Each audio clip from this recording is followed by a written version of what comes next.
오늘 말씀 사도행전 9장 32절부터 42절 말씀입니다.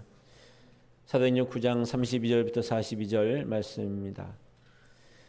오직 예수 그리스도라는 제목으로 함께 말씀 나누겠습니다. 사도행전 9장 32절부터 42절 여러분 교회 오시면 바로 찾아 놓으시면 감사하겠습니다. 같이 읽겠습니다. 그때에 베드로가 사방으로 두루 다니다가 루다에 사는 성도들에게도 내려갔더니 거기서 애니아라는 사람을 만나매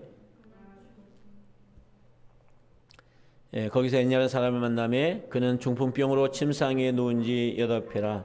베드로가 이르되 애니아야, 예수 그리스도께서 너를 낫게 하시니 일어나 내 자리를 정돈하라 한데 곧 일어나니 루다와 사론에 사는 사람들이 다 그를 보고 주께로 돌아오니라. 요바에 다비다라는 여제자가 있으니 그 이름을 번역하면 도르가라. 선행과 구제하는 일이 심히 많더니 그때에 병들어 죽음에 시체를 씻어 다락에 누이니라. 루다가 요바에서 가까운지라. 제자들이 베드로가 거기 있음을 듣고 두 사람을 보내어 지체 말고 와달라고 간청하여 베드로가 일어나 그들과 함께 가서 이르매 그들이 데리고 다락방에 올라가니 모든 과부가 베드로 곁에 서서 울며 도르가가 그들과 함께 있을 때 지은 속옷과 겉옷을 다 내보이거늘 베드로가 사람을 다 내보내고 무릎을 꿇고 기도하고 돌이켜 시체를 향하여 이르되 다비다야 일어나라 하니 그가 눈을 떠 베드로를 보고 일어나 앉는지라. 베드로가 손을 내밀어 일으키고 성도들과 과부들을 불러들여 그가 살아난 것을 보이니 온 요파 사람이 알고 많은 사람이 주를 믿더라. 아멘. 하나님의 특별한 은혜와 진리가 오늘도 예배 가운데 나온 모든 성도님들 가운데 가득하기를 축복합니다. 오직 예수라고 하는 시가 있습니다. 제가 읽어드리겠습니다. 예수보다 더 높은 하나님은 없도다. 예수보다 더 깊은 사랑도 없도다. 예수보다 더 굳센 생명도 없도다. 예수 계신 곳에는 참이 있구나. 예수 계신 때에는 선이 있구나. 예수 계신 일에는 빛이 있구나. 헐벗어도 예수라면 따뜻하오. 굶주려도 예수라면 배부르오. 목말라도 예수라면 시원하오. 알고 싶은 것 예수요. 보고 싶은 것 예수요. 되고 싶은 것 예수로다. 오 예수, 오 예수, 오 예수. 여러분, 이 고백이 우리 모두의 고백이 될 수 있기를 축복합니다. 슬픈 장례식의 주인공이 되기를 기다릴 수밖에 없었던 저를 천국의 주인공으로 바꿔주신 분이 예수님입니다. 어디를 봐도 소망이 없고 누구 하나 관심을 가지고 알아봐 주지 않을 때 그런 나를 우주에서 나 한 사람만 사랑하시는 것처럼 다가오셔서 사랑해 주신 분이 바로 예수님입니다. 그분이 우리의 소망이 되어주셨습니다. 죄가 없는 아름다운 세상에 하나님께서 아담과 하와를 두시고 세상을 만들어 주셨지만 죄가 세상에 들어오고 사람 안에 들어왔을 때 세상은 온통 다 망가지고 타락하고 썩어버렸습니다. 어둠으로 가득 차버렸습니다. 그리고 죽음의 신음소리와 저주가 온 세상을 채우게 되었습니다. 우리 눈에는 보이지 않지만 당연하게 보이는 일이 다 그런 거 아니야? 그러나 눈을 떠서 보면, 영적인 눈이 열려서 보면, 성경의 시각으로 보면 세상이 얼마나 어두운지, 그래서 세상이 얼마나 왜곡되어 있고 뒤틀려 있고 썩어 있는지를 우리는 알게 됩니다. 하나님께서는 죄인 된 아담과 하와를 에덴 동산 밖으로 내보내시면서 곧바로 저주를 축복으로 바꿔주고 그리고 어둠을 빛으로 사망을 생명으로 바꿔줄 구원자를 보내시겠다라고 약속하셨습니다. 그리고 그 사명을 받고 보냄받아서 믿는 자를 구원하러 오신 분이 있습니다. 사람의 몸을 입고 오신 하나님의 아들 예수 그리스도이십니다. 우리는 누구나 무엇인가를 소망하며 기다립니다. 유대인뿐만 아니라 모든 민족은 자기들을 구원하고 그리고 다스려줄 신적 수준의 진짜 영웅을 기다리죠. 그래서 누군가가 선한 일을 하면, 누가 대단한 일을 하면 와, 영웅이다 라고 얘기를 하죠. 축구를 하다가 질 뻔했는데 어떻게 역전을 시켰어요. 그 팀을 건졌어요. 그리고 영웅이라고 표현을 써요. 우리는 영웅에 목말라 합니다. 세상의 영웅, 오늘의 상황을 반전시키는 영웅. 그리고 사실은 우리 심령이 어떤 영웅을 찾고 있어요. 내가 찾는 그 영웅, 바로 그분이 그리스도지요. 메시아. 모든 사람이 그 메시아를 찾고 있어요. 그분이 바로 예수님입니다. 할렐루야. 그분은 이미 오셔서 십자가에 죽으시고 부활하신 다음에 다시 승천하셔서 지금 하나님 보좌 우편에 계시고 우리에게 성령을 보내주신 분이십니다.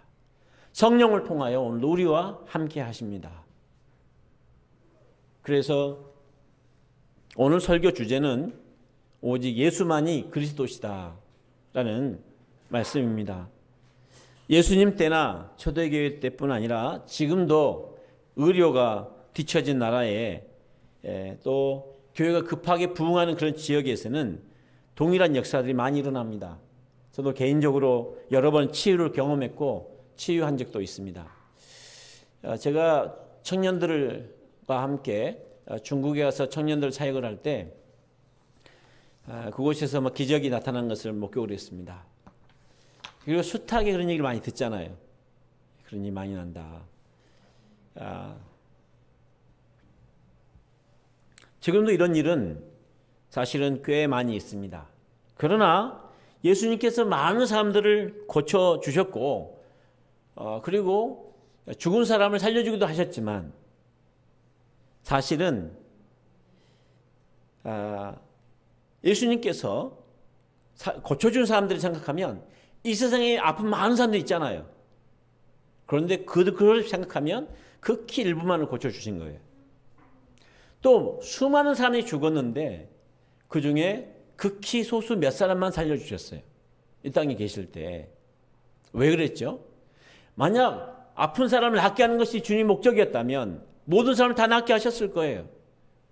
죽은 자를 살리는 것이 목적이었다면 그때 다 살려버렸을 거예요. 그 시대에 죽어가는 사람들 다 살려내셨을 거예요. 그럼 사람들이 얼마나 잘 믿었겠어요. 와, 당신 정말 최고라고. 그런데 예수님은 그런 영웅을 원하지 않았어요.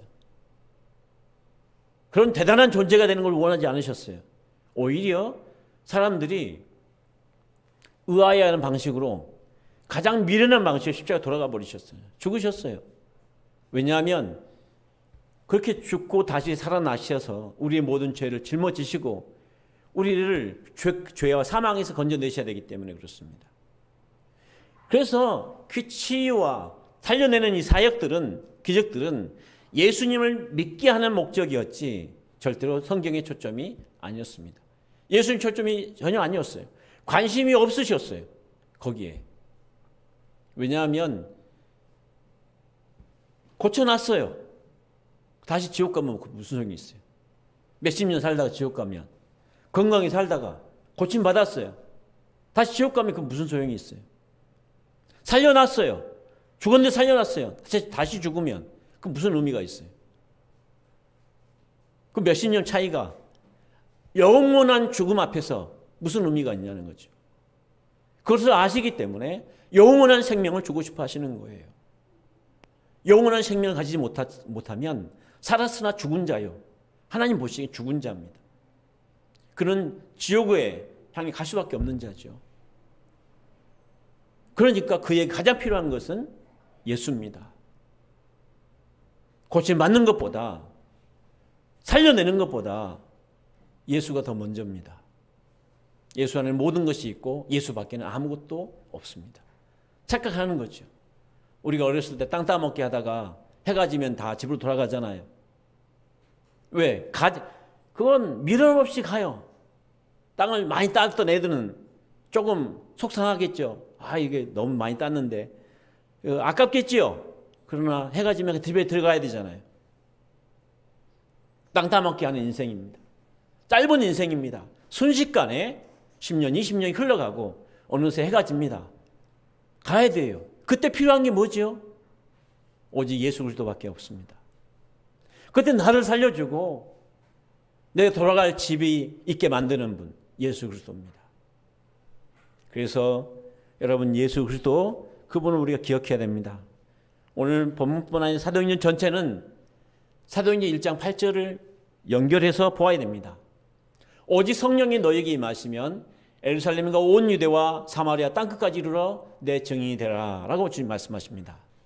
이 말씀은 부활하신 예수님을 만났을 때 제자들이 예수님 이제는 이스라엘 나라를 이제 회복하는 겁니까? 라고 물어봤을 때 이 말씀하셨어요. 야, 때와 기한은 아버지께 있으니까 그건 니들이 신경 쓰지 말고, 대한민국 이제 오늘 어떻게 해봐야 되는 거 아닙니까? 그건 니들이 하지 마. 그것은 국가의 흥망성쇠는 하나님 손에 달렸어. 너희가 해야 될 것이 있는데 뭐가냐? 증인이 돼야 돼.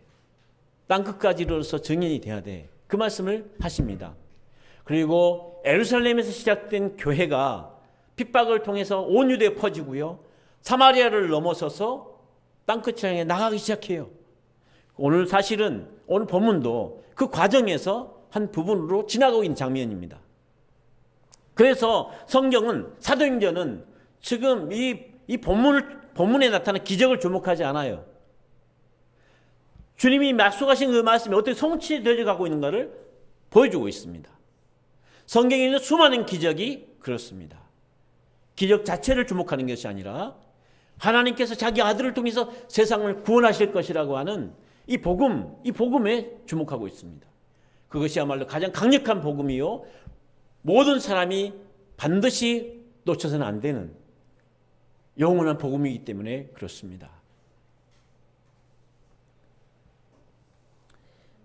본문의 배경은 베드로가 애니야와 다비다를 고치고 살려주는 장면이죠. 오늘은 예수 그리스도 그리고 메시아라는 말을 정리하면서 말씀을 시작하겠습니다. 예수라고 하는 이름은요, 진아, 예수가 누구야? 우와, 어떻게 알았어? 대단한데? 예수라고 하는 이름을 마리아가 예수 이렇게 불렀어요. 우리의 이름처럼 그때 불렀던, 인간으로 이 땅에 사실 때 불렀던 이름입니다. 그런데 그 당시 예수라는 이름이 되게 많았어요. 요수와 호세와 예수 다 같은 말입니다. 발음이 조금 이제 호칭이 어떻게 붙이냐에 따라서 좀 달라지는데, 그 예수라는 이름이 되게 많았어요. 좋은 이름이었기 때문에. 하나님 우리를 구원하신다, 그런 의미니까 얼마나 좋아요. 되게 많았어요. 그래서 구분이 안 되니까 예수님 부를 때, 구분해서 부를 때 뭐라고 얘기하냐면 나사렛 예수 이렇게 얘기를 합니다. 나사렛에서 나사렛 출신 예수 이렇게 표현하는 거죠. 그런데 그리스도는 뭐냐 그러면, 그리스도는 기름 부음 받은 자라는 뜻인데 헬라어로는 그리스도고 히브리어로는 메시아입니다. 그러니까 메시아와 그리스도는 같은 말이에요. 그리스도 그러면 메시아라는 뜻이죠. 예수 그리스도, 그 얘기 뭐냐면 예수님이 그 구원자라는 뜻이죠. 예수님이 나의 구원자이고 이 인류를 구원할 자이고 성경에 예언한 그 구원자라는 얘기입니다. 오직 예수 그리스도, 그 얘기는 뭡니까?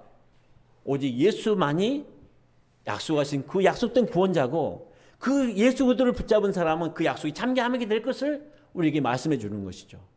그래서 오직 예수 그리스도가 복음입니다. 할렐루야. 이 사실을 여러분 붙잡을 수 있기를 바랍니다. 여러분, 메시아와 예수 그리스도는 같은 말입니다. 메시아 그리스도 같은 말이에요. 알겠죠? 오늘은 특별히 본문의 성경에 보면 베드로가 등장하잖아요. 그래서 베드로의 삶을 통해서 오직 예수 그리스도를 함께 보고자 합니다. 특별히 그 전에 먼저 하나님의 지혜는 오직 예수 그리스도인 사실을 먼저 보려고 합니다. 하나님의 지혜, 예수 그리스도. 지혜란 뜻은 뭡니까? 지혜롭게 어떻게 할 것인가, 앞에 있는 문제를 어떻게 해결할 것인가 라고 할 때 지혜라고 하죠. 그 하나님의 지혜, 그것이 바로 오직 예수 그리스도라는 얘기죠. 하나님은 세상을 구원할 때 예수 그리스도 외에 어떤 것도 사용하지 않는다는 겁니다. 나를 구원하실 때, 세상을 구원하실 때. 그래서 하나님의 관심은 어디 있겠어요? 오직 예수님께 있는 거죠. 그래서 그 아들 예수를 믿는 자는 구원을 받는 것이고 그 아들 예수를 믿지 않는 자는 구원받을 수 없는 거예요. 아무리 훌륭해도 안 돼요. 고린도전서 1장 30절을 함께 읽겠습니다. 너희는 하나님으로부터 나서 그리스도 예수 안에 있고 예수는 하나님으로부터 나와서 우리에게 지혜와 의로움과 거룩함과 구원함이 되셨으니 아멘. 이것을 우리에게 지혜가 됐다라고 하는 표현을 NIV 성경에서는 that is라고 하는 단어를 집어넣어서 하나님의 지혜, 곧 의로움, 나의 의로움이 되시고 나의 거룩함이 되시고 나의 구원함이 되셨다. 예수님이 누구냐? 하나님이 지혜인데 무슨 지혜냐? 하나님이 나를 의롭게 만드시는 지혜, 하나님이 나를 거룩하게 만드시는 지혜, 하나님이 나를 구원하시는 지혜가 되셨다는 겁니다.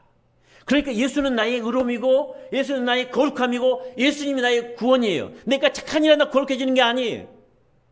내가 착한 일 한다고 구원받는 게 아니에요. 예수가 나의 구원이에요. 예수를 믿고 영접한 순간 하나님께서는 그때부터 예수를 통해 나를 보세요. 그래서 거룩한 자가 되는 거죠. 그러면 거룩하지 말란 얘기냐? 그게 아니에요. 거룩한 자가 되면 거룩해지고 싶어져요. 거룩한 삶을 살고 싶어져요. 예수님을 믿는 순간부터 예수님을 닮아가게 되고요. 하나님을 기쁘시게 해드리는 삶을 살고 싶어지는 거예요. 그게 당연한 겁니다. 그것이 예수 생명을 가졌기 때문에.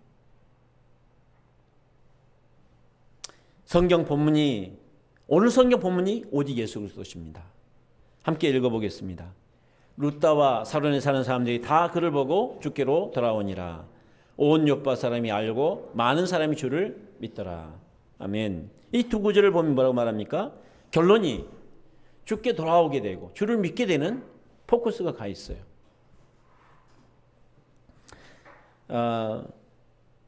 하나님께서는 베드로를 통해서 8년 동안이나 중풍병으로 누워있었던, 이 중풍병도 심하기 전까지 걸어다닐 수 있잖아요. 그럼 누운 지 8년이니까 얼마나 심각한 상태겠어요? 그렇다면 아주 매우 심각한 상태죠. 그를 고쳐주셨습니다. 그 일대에 그 애니아라는 사람이 8년 동안 지금 누워가지고 오늘 하고 있다는 것을 다 알고 있었어요. 그만큼 심각한 상황이었습니다. 그리고 다비다라고 하는 사람이 많은 선행을 했는데 치료받고 살아났어요. 그런데 그가 살아난 이 사건이 언뜻 보기에는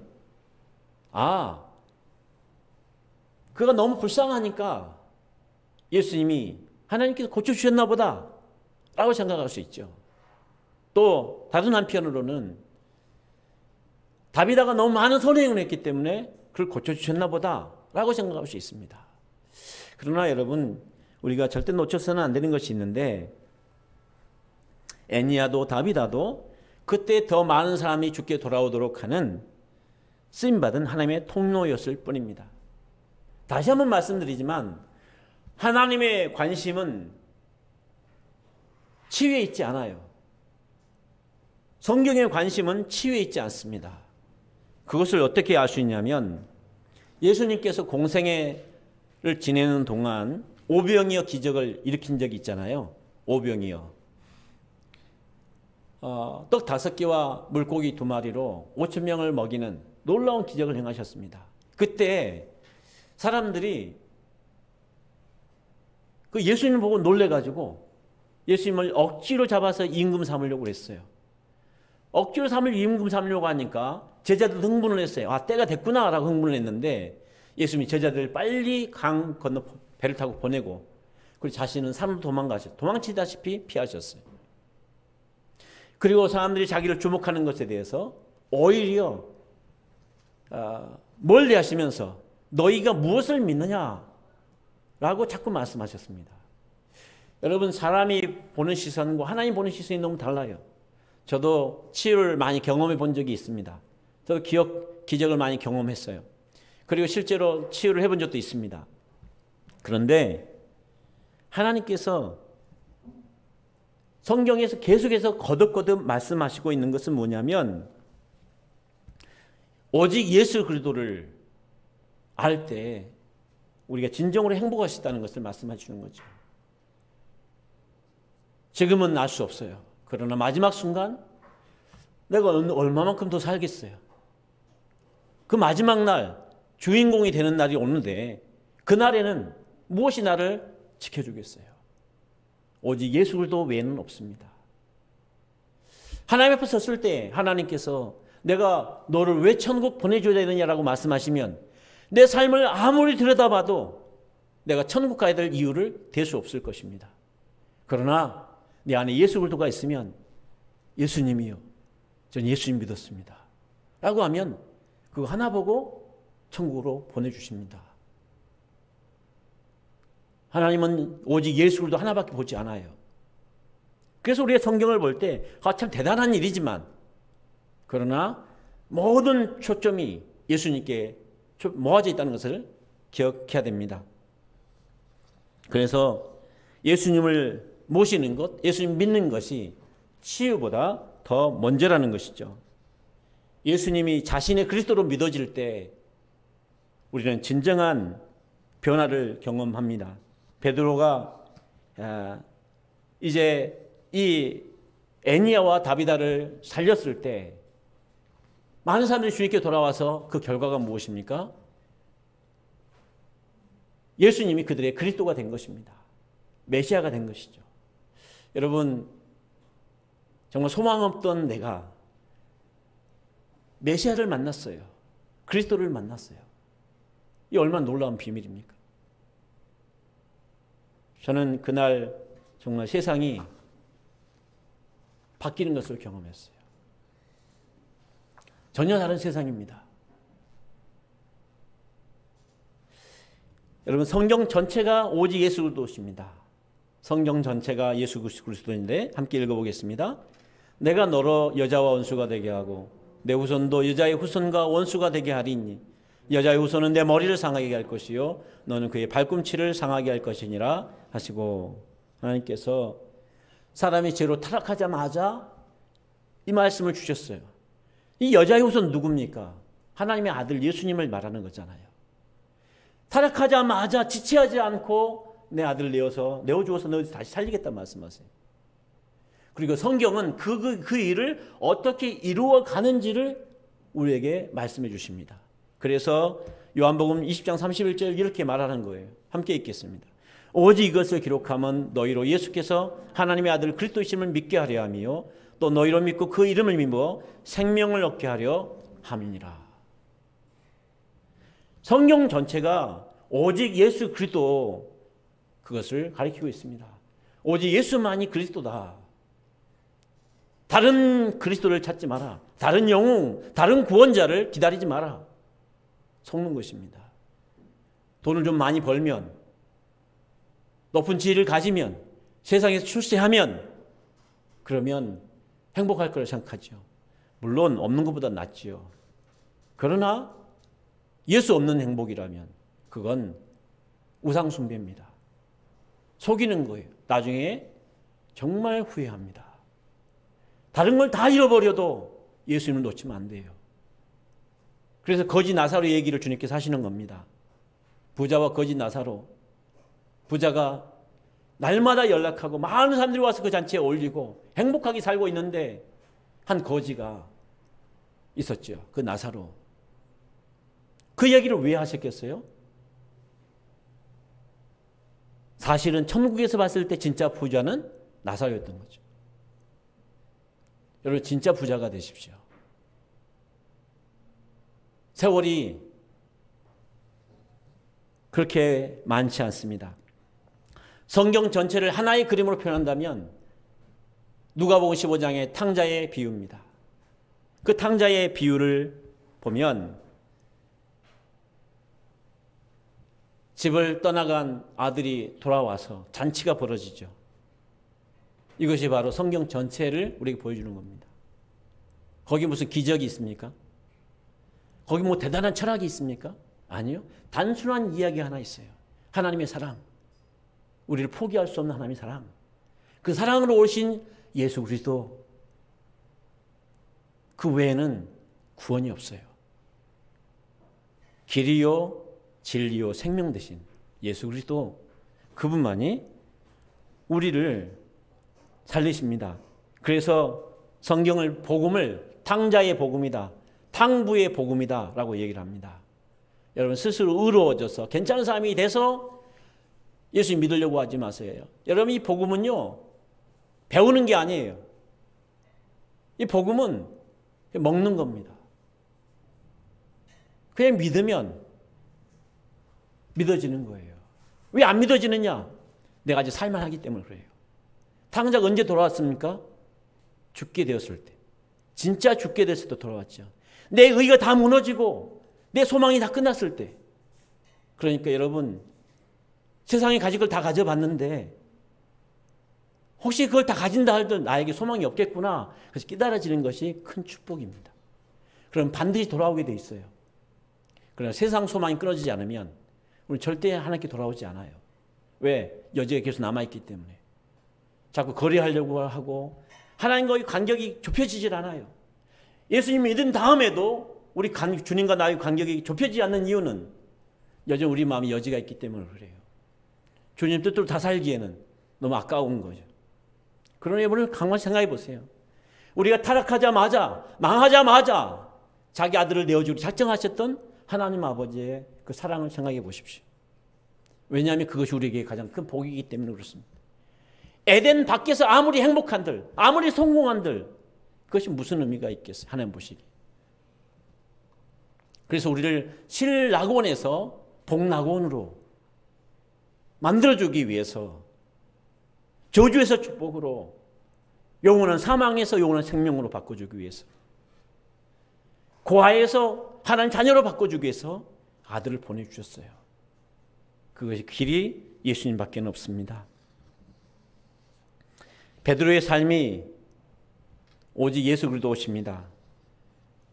그 베드로가 보면 십자가 예수가 베드로의 주와 그리스도가 되십니다.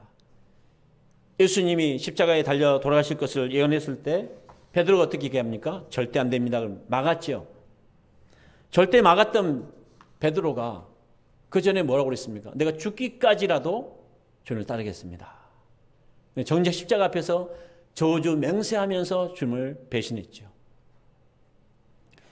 사도의 자격을 다 잃어버린 것 같아요. 가룟 유다 못지않은 큰 죄를 지었습니다. 그런데 그는 나중에 다시 회개하고 돌이켜서 교회를 세우는 귀한 일을 감당합니다. 그가 사도행전 2장 36절에 이렇게 설교를 합니다. 돌이킨 다음에 같이 읽겠습니다. 그런즉 이스라엘 온 집은 확실히 알지니 너희가 십자가에 못 박은 이 예수를 하나님의 주와 그리스도가 되게 하셨느니라 하니라. 아멘. 매우 짧은 기간에 베드로가 어떻게 이렇게 큰 변화를 일으킬 수 있었을까? 그 같은 겁쟁이가 충동적이고 겁 많고 그랬던 이 베드로가 어떻게 이렇게 놀랍게 변화됐나? 죽으시고 부활하신 예수님 만났기 때문에 그래요. 그리고 오순절에 성령께서 임하셨을 때 그가 놀랍게 변화돼서 이 복음을 증거하게 됩니다. 와, 내가 알고 있던 그 그리스도가 아니구나. 하나님이 약속하신 그리스도는 내가 아는 수준의 그리스도가 아니구나. 이 사실을 알게 된 것이죠. 그리고는 예수님께서 말씀하신 것처럼 누구든지 나를 따라오거든 자기를 부인하고 자기 죽은 십자가를 지고 나를 따라오너라 라고 말씀하셨던 그 예수님을 따르게 되었습니다. 자기 삶이 된 것입니다. 여러분, 이 은혜가 여러분에게 있기를 바랍니다. 그리고 예수님을 죽였던 그 유대인들에게 예수님 이분이 바로 우리가 기다리던 유대인들이 그토록 기다리던 그리스도라고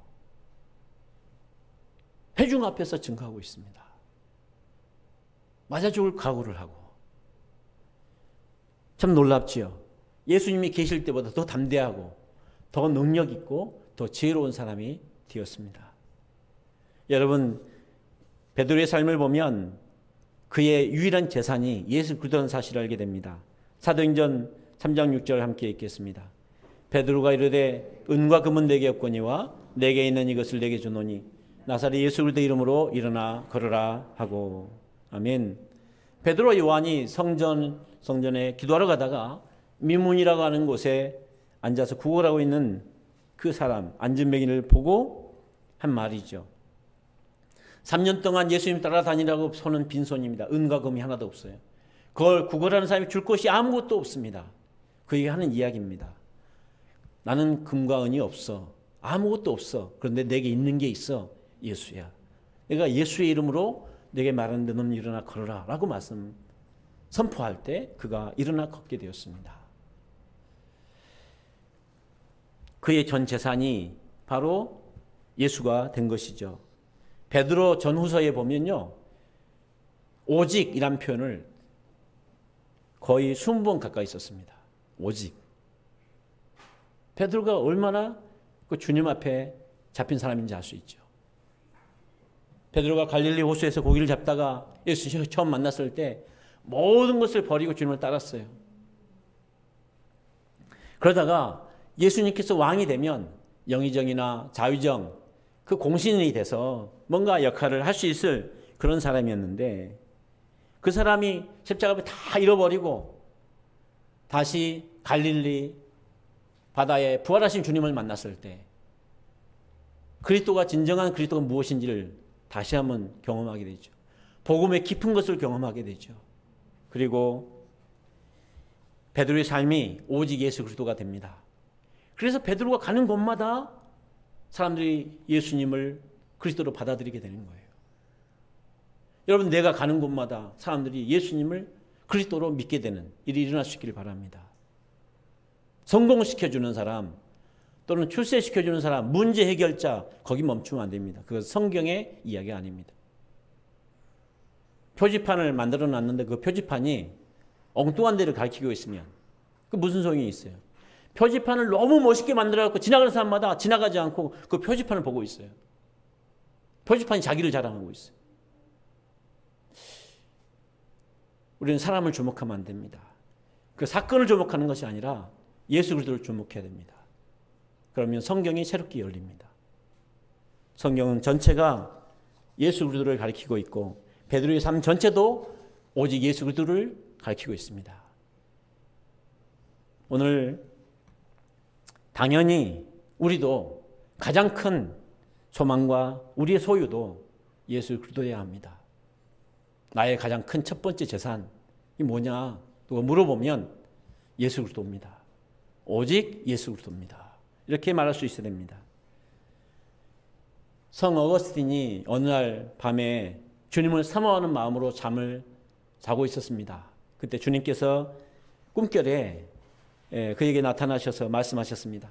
나의 아들아, 내가 너에게 무엇을 해줄까? 너 무엇 해주기를 원하느냐? 라고 질문을 했을 때 어거스틴이 말했습니다. 아무것도 원치 않습니다. 주님을 원합니다. 라고 얘기했습니다. 그러면 주님이 그 말 듣고 순진하게 주님이 그런가 보다. 어거스틴은 아무것도 필요 없나 보다. 그리고 아무것도 정말 안 해주셨을까요? 여러분, 우리가 자녀들을 사랑하니까 못해줘서 안달이잖아요. 마태복음 6장 33절 뭐라고 말합니까? 먼저 그의 나라와 그를 구하라. 그 얘기 뭐예요? 하나님을 구하라는 얘기죠. 오직 예수 그리스도를 구하라는 얘기죠.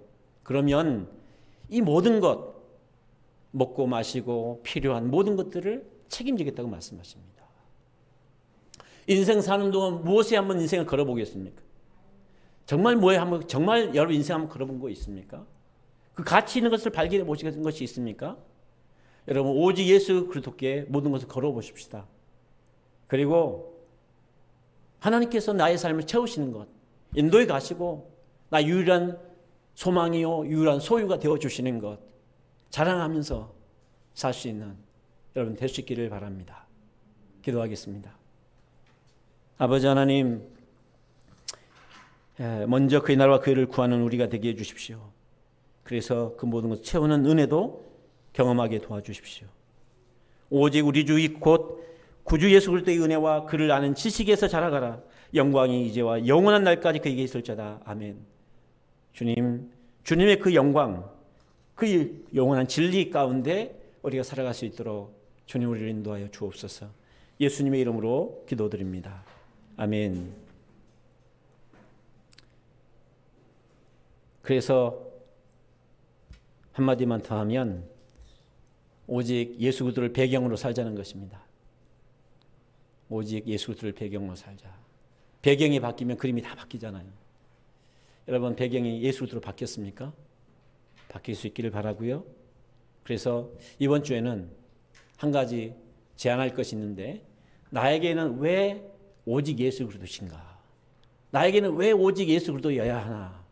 먼저 기록을 해보셨으면 좋겠어요. 이렇게 하지 않으면 안 돼요. 저도 말씀 준비하면서 하려고 노력을 해봤습니다. 여러분도 말씀 준비하면서 생활하면서 한번 좀 기록을 해보세요. 그게 굉장한 여러분에게 터닝 포인트가 될 수 있습니다. 우리 이 시간에 1분만 좀 기도했으면 좋겠습니다.